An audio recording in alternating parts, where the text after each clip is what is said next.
Welcome to 4am Art, and in this video we're going to be drawing these mushrooms. So as always, start with basic shapes.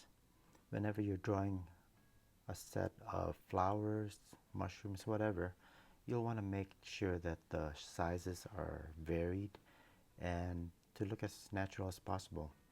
So I've got different sizes here, but you want to keep the basic shape roughly the same because of course they're all going to be of the same species.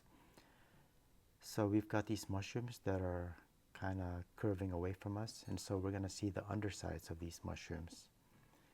We'll add a little bit of grass just to keep it more interesting and erase all our initial guidelines that are where we have overlapping parts of the mushrooms.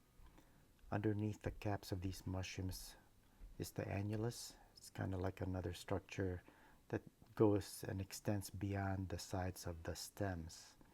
So here I'm starting to finalize the shape of that, and always start with very light lines when you're initially laying out your drawing. And here I'm finalizing the shape, and I'm trying to not make it too regular, so I'm making the line a little bit irregular, as you can see, just because nothing in nature is really regular, straight. So initially what we're going to be working on is really kind of like a line drawing, and you can show a lot as far as the texture, the shape, the direction of the surface just by drawing lines. And these short lines that I'm drawing here indicate basically the direction of the surface. So they're curved. As you go off to the sides, they curve more, and as you're towards the middle, like right here, they're straighter. So now we're drawing the gills on the underside, and notice that as I go from the middle outward, the lines become more curved. And like I said, it shows the direction of the surface, the shape, and you can also indicate darker tones. Like this area, of course, is going to be in shadow, so they'll be darker than, say, the top of the caps. So the lines are going to be a little bit closer together with more lines. And at this point, I'm going to start adding some detail lines, like for the annulus here.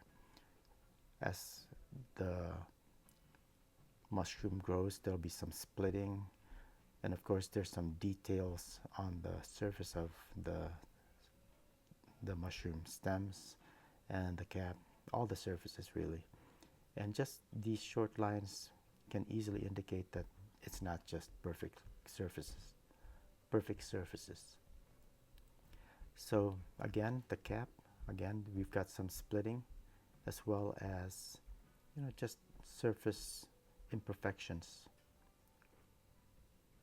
So that's what I'm working on right here. Just like earlier, as you go off to the sides of the mushroom, these lines become more curved, and towards the middle they're straighter because it's more of a face-on view.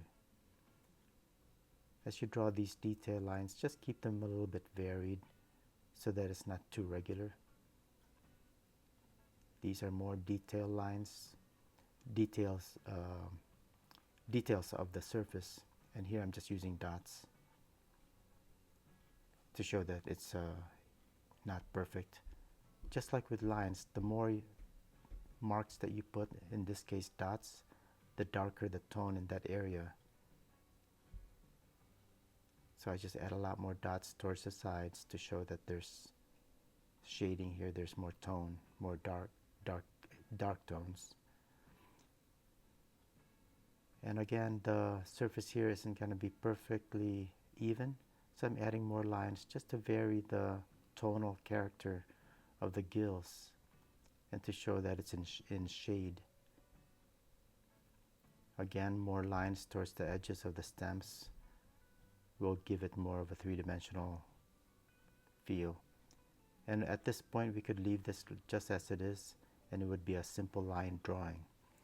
But we'll go ahead and add some shading, and notice how I'm holding the pencil at this point so that I can get more of the lead pencil to add marks. There's a little bit less control because the marks that it leaves, of course, is going to be a lot wider, and you can see where I overlapped a little bit, but we can erase that.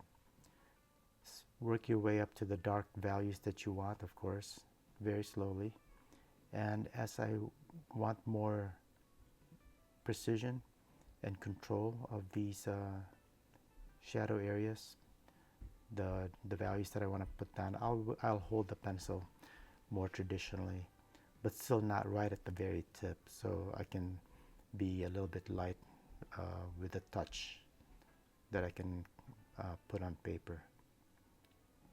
But initially, I'm just gonna hold it like this just to get some shading and get the tones down fairly quickly.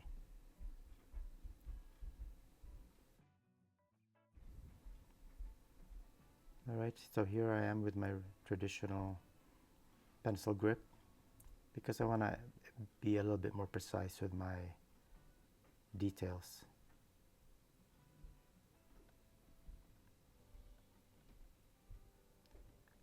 I'm going to work on the grass here now, and just as I said earlier, you want to keep these kind of varied, different directions, and I'm going to vary as well the pressure that I'm exerting on the pencil just to get different tones, different values, and keep it more interesting.